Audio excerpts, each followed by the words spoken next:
Okay, did everybody enjoy dinner? Good. Mine was good. I always say the best way to power through a meeting is with actual power. Fluid power. I forgot my drink, but next time I'll get it right. Now let's keep things flowing here. I'd like to invite our nominating committee chair, Chantel Bachman, to the stage to conduct the 2026 Board of Directors nomination and voting. Chantel? I don't bring the jokes, sorry. Not a dad. The IFPS nominating committee has compiled an amazing slate of candidates for terms beginning in 2026. You will find that slate on the back cover of tonight's printed program. The nominees were selected according to the IFPS bylaws criteria. I would entertain a motion that these officers and directors be elected to their appropriate terms. I so move. Second. There we go.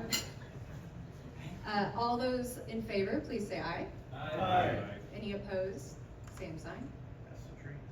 These positive votes, along with proxy votes received online, mean that the ayes have it, and the motion to elect carries. Congratulations to all the new board members and officers. And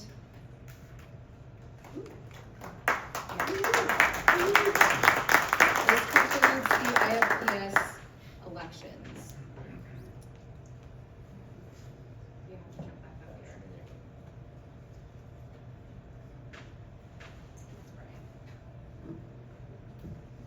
Do you need your readers?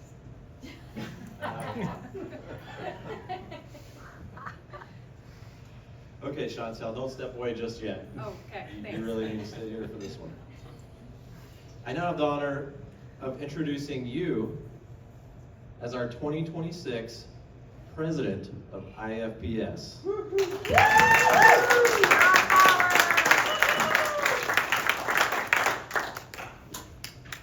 Chantel has served the society in so many ways, as a board member, past marketing committee chair, and this year's strategic planning chair. If there's a hat to wear, she's worn it and worn it well. Chantel, with your experience and dedication, you are more than ready to guide this organization into the future. On behalf of the entire IFPS membership, it's my privilege to hand you this presidential gavel. Use it wisely. Use it proudly, and maybe only lightly on the board table. I make no promises. Congratulations, Chantel. Thank you so much.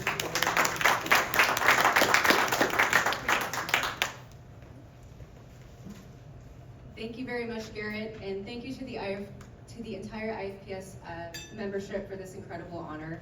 I'm really humbled by the trust that's been placed in me, and serving on the board these past several years has given me a deep respect for the people and the mission of this organization. Together, we have accomplished so much, and together we will keep pushing the boundaries and moving the industry forward. I'm excited to pick up this gavel. Promise not to smack it too loud. Keep everybody awake. Not only as a symbol of authority, but also a reminder of the responsibility and collaboration that it represents. I am grateful, inspired, and very much ready to serve as your 2026 president. And now, Garrett, stop sitting down.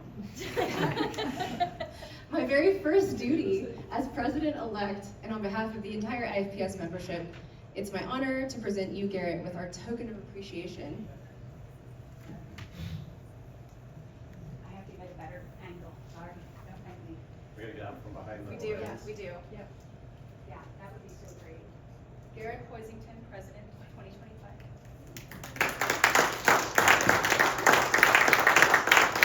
Thank you, Chantel.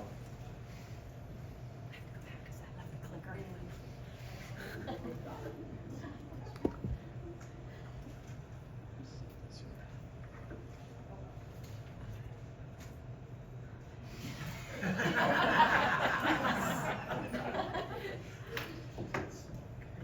Thank you so much. This truly means a lot to me. I also want to take a moment to thank all of you, our members, for giving me the privilege of serving as the IFPS president this past year. It has been incredibly a rewarding experience, not just because of the work we've accomplished, but because of the people I've had the chance to work alongside. This organization plays such an essential role in our industry, and I'm grateful to have contributed to its leadership. We have a couple of board members whose tenure ends at the end of this year. Since this is our last face-to-face meeting before the end of our terms, we would like to take this opportunity to honor them. First is our immediate past president, Jeff Hodges. Jeff has been an integral part of the IFPS's recent success, and he has been dedicated and involved board member who led our organization with passion and heart. Let's give a round of applause for Jeff. I'll start crying. I'll cry because Jeff, Someone needs to cry. Yeah, somebody needs to cry. So, Somebody needs to cry for oh Jeff. my gosh, yes. Hey, Bruce, Yeah, he's gonna keep Bruce, coming. let him know I cried for him. Please, thank you. I'll let him know. Yeah, so we'll give him his plaque. He will be here in the spring. Yeah, unfortunately Jeff couldn't be with us this evening, but we will see Jeff in Savannah, I'm told. Yes. So we'll have the opportunity to properly thank him for his efforts in Savannah. Next is Brian Knoyer, also a dedicated board member for the last several years. He wasn't supposed to be here, but he did make it.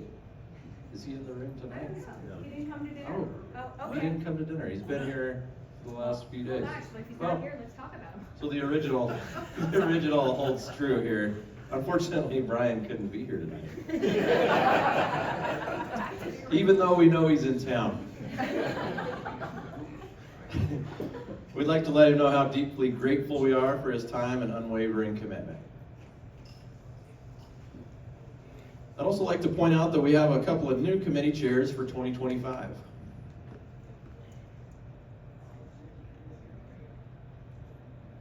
And that may be a typo, because this would be for 2026, right? Yes, it is a typo, 2026. 2026, we have a few new committee chairs.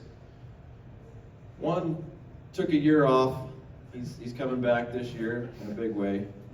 Jim O'Halleck is back and taking over the Education Committee. You know, I just noticed that by reading it myself on it. You don't No one talked to me about it. He's as surprised as you all are. I'm going, Even though he accepted the nomination gracefully. We have Committee Chair Dan Fernandez will be moved into the first Vice President role and will be the new chair of the Nominating Committee in 2026. Unfortunately, he cannot be here today, even though he was in town earlier this week. So we will see him in Savannah as well and thank him for his contributions. Other new board members elected beginning in 2026 are Tyler Trumbull from Motion and Flow Control Products out of Eugene, Oregon. Ken Hunter, who is here this evening, from Jack Doheny Company out of Greentown, Pennsylvania. Well, he's not actually here this evening. He blew us off too, so. He's also in town and not here? So let's talk about him too. He was Oh, here. man. He was. He was here. He was in the room. There wasn't enough booze. Okay, well, Ken Hunter has... Jack Doheny. Ken has left the building, even though we knew he was here earlier. We're excited to have Ken Hunter. He's actually here at the meeting, not as a board member this time, as an attendee, but next year he will be on the board officially. And you also have the opportunity to meet Tyler at our meeting in Savannah, Georgia in the spring of 2026. I would also like to acknowledge the dedication of all of our committee members, but especially those who led the committees this year. Please stand when I call your name. Bruce Bowe, the chair of our certification committee.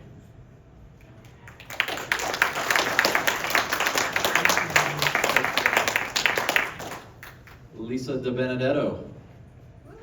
She's the chair of our finance committee. Bradley Dittmer. She's the head of our marketing and PR committee. And Brian Wheeler. Chair of the membership committee.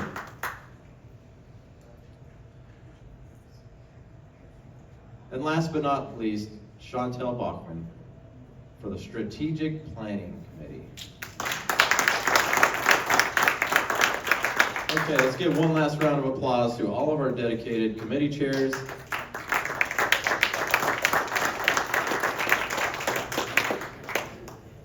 And I think we would be remiss if we didn't thank the staff for their hard work. Let's thank the staff with a round of applause.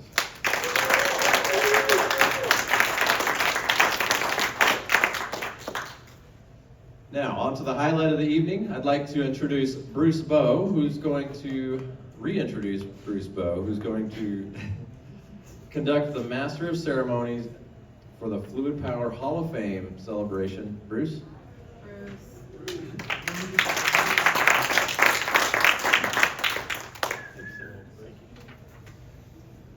Well, can you hear me or do I need to use the mic?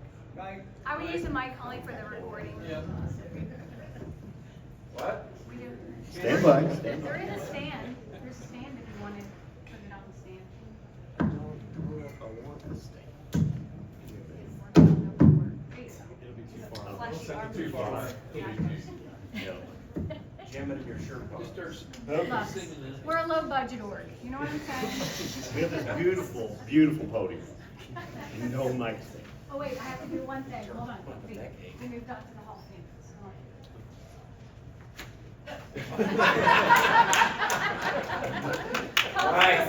High-powered organization. All right, welcome to the Fluid Power Hall of Fame ceremony. Our big night, right? Everybody's dressed up, everybody's smelling good. We know it can be a challenge. Fluid power doesn't always smell good. All right, last year I had the pleasure of being the MC. Donna was a little mean, right? If you remember, if you were here during the ceremony, she reminded me, I'm up here talking to everybody, she reminded us that I was not first on the list. I was somewhere like number 5 on the list. This year, I went ahead and caught a suit, got it clean, just in case. I think I moved up on the list, but You're 3. still not, yeah. Jim O'Halleck's still number 1. Still following in those, in that All shadow. didn't show up. All right, so I maintain no illusions that I'll be invited back next year because Jim's back. You know, Jim's the favorite around here. But I have nothing to do with it. I am honored to be here. I'm honored to be your MC. Honor, you've already heard it several times tonight. That's going to be the word of the night. Let's see. I'll start by saying I'm honored to join you in this celebration. I'm honored to be part of this Fluid Power Society, a society that recognizes the long time or lifelong contributions of individuals who innovate, their innovative ideas, entrepreneurial spirit, hard work have shaped and continued the continuing success of the fluid power industry.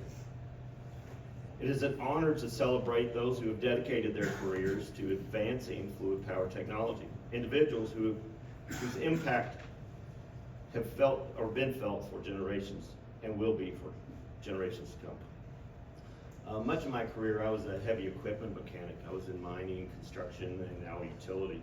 And the only reason I tell you that is to tell you that most of these people who have been nominated in my time with the Fluid Power Society, and they've been nominated and inducted into this Hall of Fame, I've worked on these components that these people they've invented and they've perfected. So I'm kind of starstruck when these things happen. And, you know, to be here in front of you all. All right, so let's start with a heartfelt thank you to the selection committee. Rocky Phoenix, Liz Rafus, Lisa DiBenedetto, Jeff Hodges, Steve Blazer, Brian Wheeler, Marty Wendell, John Groot, Garrett Hoisington, Ernie Parker, and the entire IFPS staff. Thank you for the many hours you've invested in this effort. The Hall of Fame may take maybe a one line on a to-do list, but it takes many hours to make this happen. Okay, I'll get started. Please forgive me if I mispronounce something. We talked about this earlier. I'm originally from Kentucky, and my slow Kentucky tongue sometimes gets these words wrong. All right, our first inductee for 2025, Jerome B. Comandera. Is that correct? Yes. Anybody know that? All right, so Jerome, or Jerry, his legacy in the fluid power industry is one of innovation, leadership, and mentorship. A Detroit native, Jerry graduated from the University of Detroit in 1950 with a degree in aeronautical engineering. Following his service in the Army Air Corps during World War II, he began a distinguished career that would span over 4 decades and leave a lasting imprint on the industry. Jerry had prominent positions at respected organizations, including Greer Hydraulics, Bellows Van Air, or Valve Air, Mack Valves, and Hydromotion Filter. Most notably, he served as the president of Automatic Valves Incorporated from 1963 to 1990, including, or continuing, to consult in the industry until his full retirement in 1993. Under his leadership, Automatic Valve became a key player in advancing solenoid and reversing valve technologies. He was named as an inventor. On multiple U.S. patents, showcasing his commitment to innovation and technical advancements. Beyond his commercial success, Jerry was a driving force in the industry, education, and advocacy. He was a founding member and past president of the Fluid Power Society, the Detroit chapter #1, where he championed programs to train and develop young engineers. He also helped establish the Detroit chapter #1 Education Foundation and served on the board that launched the Detroit area fluid power shows. Jerry's passion for mentorship shaped countless careers, making him a true ambassador for fluid power. For those who knew Jerry, they described him as intellectually curious, humble, and always eager to understand and support others. His growth mindset, people-first leadership style, and genuine generosity were central to his impact. Whether collaborating with customers, supporting colleagues, or mentoring the next generation, Jerry led with integrity and purpose. In recognition of his technical contributions, educational leadership, and unwavering dedication to the fluid power industry, Jerome B. Comandera is a deserving inductee in the Fluid Power Hall of Fame. We have some of Jerry's daughters here. I'd like to invite Jean up to speak.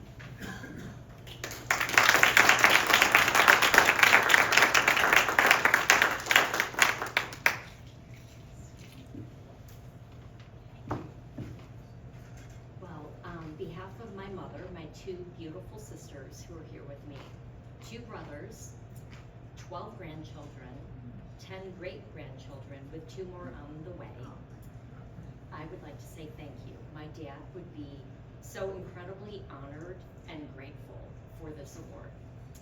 Jerry approached life with relentless optimism, enthusiasm, and curiosity. He loved this industry. It took him around the world. It allowed him to make many friends and be a witness to many of the advancements that this industry enabled. He was nothing if not dedicated and devoted. In fact, I'm the last of 5 children. And the morning that I was born, which you would think that my mom pretty much knew what was happening, he went to a meeting in Chicago and she begged him not to go. He went and she went into labor. So basically the story was that he raced the stork to come back to the hospital to meet me. So thanks, Dad, for that. Fluid Power was a family affair. On Saturday mornings, I think my sisters and I and my brothers assembled many catalogs for automatic valve. I can't think of many 6 to 8-year-old kids that knew what a solenoid valve was, but I sort of had a clue about what that might be. He took us to many of the automotive plants and just to kind of show his kids how things worked, and it was just fascinating. He just had so much enthusiasm that he wanted to share. The industry also offered an amazing path for my 2 brothers at New Air Fluid Power. He really shared enthusiasm for what he thought were small but very mighty valves that made industry work. He called them hidden giants and really believed that they were the scaffolding of advancement, and he loved his career. He also loved his roots in aeronautical engineering. He was fascinated by planes.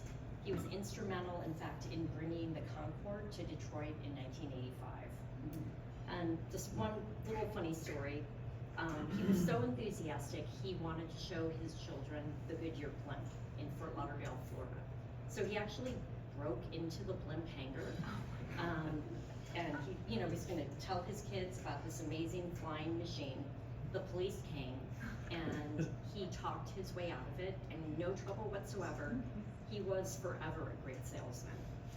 So if he were here, he would be working this room, he'd be eager to learn and to speak with all of you, and he would be very humbled by this honor. I'd also like to thank the Fluid Power Society, Stephanie Coleman, Jenna Mort, for all their assistance and everyone to guide my family through this process. Cheers to Jerry.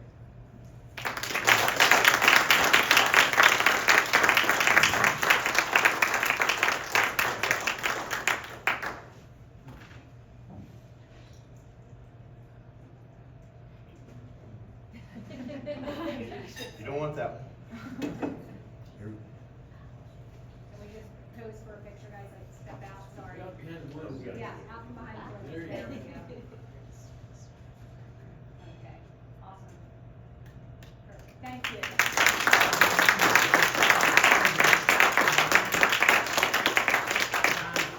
Why don't you get these two in the picture too? I will, I'll do it after.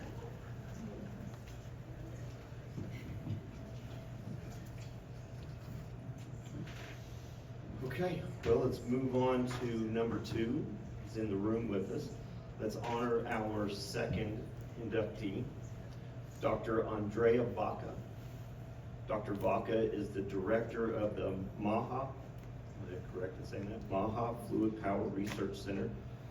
That's the largest academic research center dedicated to fluid power research in the United States.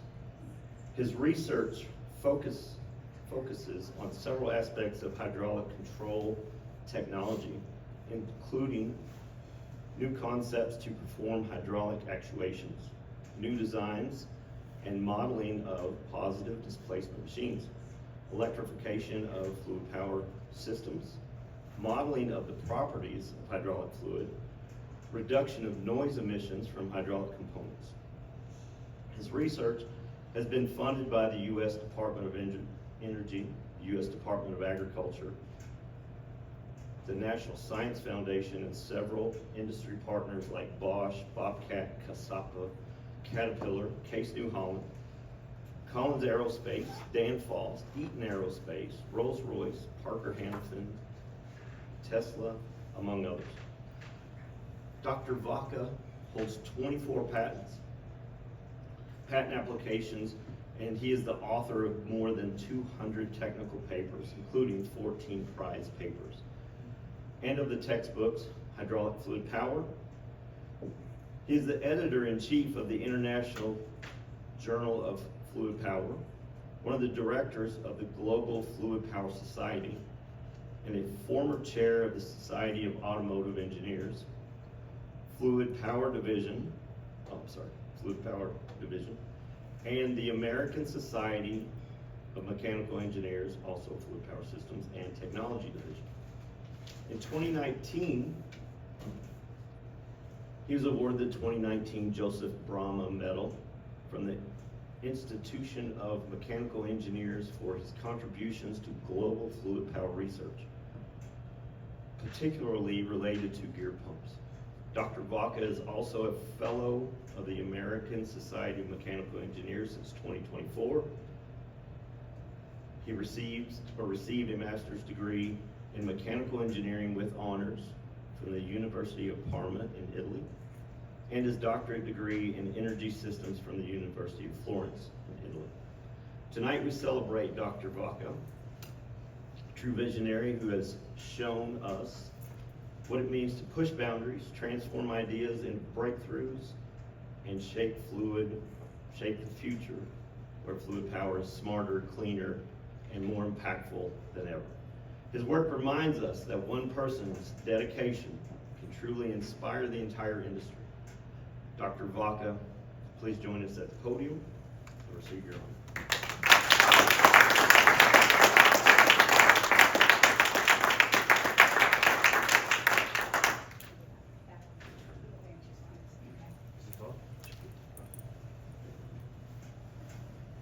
So thank you for the introduction, and I actually feel guilty for providing such long bio. No one reads usually. This actually happened. So, but yeah, it's anyway, it's really a pleasure being here tonight, and really thank you for inviting me for the award dinner, and I'm really honored, and I was honored when I heard from my industry collaborators that they nominated me and supported the application. And so receiving it, of course, makes me grateful, but also gives me even more motivation for keep doing the work that I'm doing for fluid power. That in academia is not easy. It's kind of a forgotten area, and it needs fluid power ambassadors that they can really push and make this technology, awareness of this technology, what are the potentials. So that is really needed, and I think that this kind of initiatives is really helping and giving energy to that. I prepared, after consulting with Donna, some slides just to present myself and give perspective of my vision of fluid power and how I got here. So I've been speaking about Italy the whole night. That is where I'm from. I got my PhD where you see the bullet point in Florence. It's actually a nice region for tourism, for wine, but also there is good engineering there. Not only that, and so what I was actually working for my PhD was heat transfer, trying to solve the problem in the most heated part in gas turbines. So how to make proper cooling. I was more in the modeling, so there was a very large team of people doing that. But after that experience, I moved to, I moved to the University of Parma, so the bullet point goes up a little, a region that is not as good for wine, but better for food. But again, also good for engineering. But there, I had to change areas, and that is where people, I learned people really can change your professional career independent on what you really want to do. It's really, you are sometimes driven by people that you feel are really inspired. And that is where I met the people to the far right of this figure. This is the Renato Casappa, is the founder of the Casappa company that some of you may know. Actually, along with his brother that is on the left of this figure, Luciano, and he came to the university saying, we want to partner for R&D activities. We want to educate young engineers, help with that, and we want you to study this component because we are strong in that. We want to make it better, silent. And they said, well, I was not so happy at the beginning because from you know, such a fascinating device like a gas turbine, I go, okay, this is a cheap component. It can be fine. It can be fine in 1 year we get done. I'm still here modeling gear pumps and understanding what is going on. So it really changed that, and that is where I also try to educate myself because I knew little on fluid power, and with my research fellow Germano Fanzoni that is here, we try to educate ourselves together, and really days and nights in debating and testing and what is going on, and try to get to some figures in Italy that could educate us. I have here professors that they really very influential in Italy that I'm grateful to them. But I will go back to the education later because I struggle so much learning this technology. Italy is very nice to, as a tourist, living there can be challenging, the professional life, particularly in academia. And another encounter in my life that made me really make the switch was Professor Monica Ivantisinova, that convinced me to go to Purdue. She came here earlier than me in 2004, and that was when Purdue received a big donation from Maha. Maha was the president of Anything, later Parker Anything, to start a lab. Monica was able to start the lab. After a couple of years, she got, along with other universities, a big center for pushing fluid power in US to reviving fluid power in academia, and that is how she convinced me to join to US. We met before, and so in 2010 I came to the US at Purdue University. I was mentored by her. I believe my best mentor that I have in my professional career, until her passing, unfortunately, in 2018, and then I took over the lab, not in the way I wanted, of course, but I took the challenge, and this is now, I want to present the lab. I want to cut it short to not take too long, but you see is a quite large group of people that makes my days always exciting. And we claim we are the largest academic lab in US. So this is a virtual tour of the lab. On the left you see the building. We are not in campus. Purdue is a very big campus, but we need a lot of space, so we are in a separated facility so you don't feel the chaotic environment of the students. Inside the space you see a lot of vehicles. All the vehicles, they have a separate, a new hydraulic system or something new that we are testing always. So they're all experimental vehicles. A lot of our focus is in off-road vehicles, so ag and construction, but we do also some work in aerospace and industrial and automotive. And then we have a lot of test rigs for testing tribology of components, new design of components, or subsystems that we want to figure out from experimental side how it works. We do even have sound chambers, one sound chamber for testing different types of hydraulic components. It will appear in a minute. Of course, if you are in the area, please feel free to reach out to me. I would be happy to plan a visit. And here I want to give just an highlight. Okay, what do you do there? How do you push your technology? So I mentioned before gear pump modeling, and this is after 25 years working on gear pumps. There is an animation there to give a hint about what it's doing. So we are not just looking at the CFD, what is the flow going to the unit. We want really to understand what are micromotions.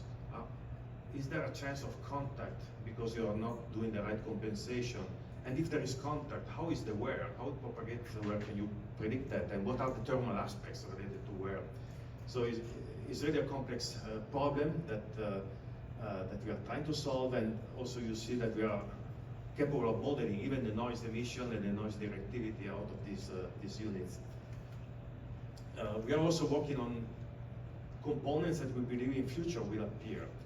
If it's true, as many believe, that I'm not always fully convinced, but if we want to make machines electrified, and many machines will be electrified, should we keep the electric machine and the hydraulic system separated? What are advantages to combine the two? We know that it will be not easy to use electromechanical actuators in harsh environments, but those are efficient. How can you merge the two components, and what are principles that you can leverage to make it, to get advantages of both? So this is something that we do, and that is thanks to many sponsors that I was able to work over the last 10 years. So really everything is possible only because industry believes in us, and also I put a symbol where the PhD students that I have graduated, some are in academia, but many are in the R&D of these companies, and some of these companies where I put the other symbol are those that they use the technology that we developed, so that is also something exciting to us.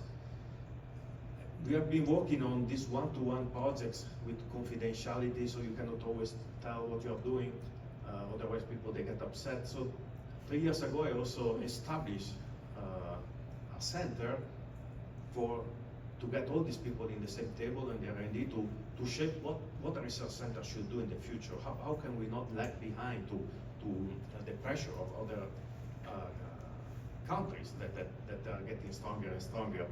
So what we do webinars. We keep at the research level. It's not something that would compete to the scope of this society, but we do also classes for R&D. We do conferences, and I was very happy in the first one that we did in 2024 that we had CEO and CEOs of companies that you see at the bottom left coming, and that was really giving a lot of momentum to this. So there are now 20 companies that we have. You see there the logo, and I'm always trying to get more, of course. So hopefully this will even grow further. And so that is related to research. I mentioned at the beginning, this is a photo that I used before that was so hard for me to really understand what is under the hood of an excavator, and what are the tricks that are there. And that cannot be as a tribal knowledge. This is really limiting the technology. And I read, this is 30 years ago, Bob Costi, I think the founder of Sun Hydraulics, writing Wolfram Brown, and really if you read that paper today, it's still correct. Arguments saying engineering, they don't care about this because it's all old-fashioned technology, was used 2,000 years ago already, too expensive, and so that the outcome is that there is really at a high level, and this society is, of course, is impacting a lot in education. I wish that in Italy back then there was access to these classes to give a starting point to enter to research, but it was not the case. And so we met after many years. Germany is also in US, is with Parker now, and we wrote everything that we learned and say, can we make sense? Perhaps if you check this book, it might be perhaps harder. It's more for master's engineering students, but it's something that it took really a lot of effort to do. And also, I tried to design, according to what I have in this book, way of teaching, also the hands-on experience, but how can we make modern students engage to that, to not sense the technology as an old-fashioned technology. Can we have trainers where you have a touch screen and you can plug in your USB stick and then get all the measurements? Can you use only pressure sensor, no gauge? So that is something that I've created, and I'm lucky that I have a strong institution behind and also company support. But I was thinking, okay, I create my island, that is good, but how can I export this to other institutions that cannot afford having an hydraulic lab? So we started recently also to try to develop a virtual version of this trainer that we are progressing. Now, if the video, it doesn't work. Let's give another try. Well, it would be a video showing that the user can do virtually with a mouse the same operation, and maybe even the closed look to certain components to reproduce what we can do in the lab. So we are trying to bring this to a level that we can really export to other institutions, and of course we are not after profit for this. So this is the Pretty awesome. the end of the presentation. So again, thank you very much. There will be another event big that we do next year. In case you are interested, please check it out. And you're welcome to join. And I'm very glad being here, and it's very nice knowing better about this society.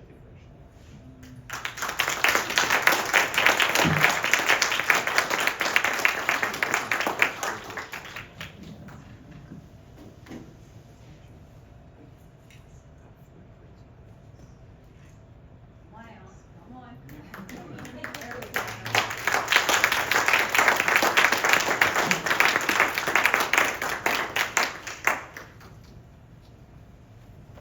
So about the time you think you got your stuff together, I know. then you sit in this Hall of Fame ceremony, humbled. All right, as we close, I'm reminded that countless visionaries in our industry have shaped its future through their lifelong contributions. I hope to see their names among the 2026 Hall of Fame candidates. If you know someone, please honor them by nominating for the 2026 Hall of Fame. All right, have a good evening. I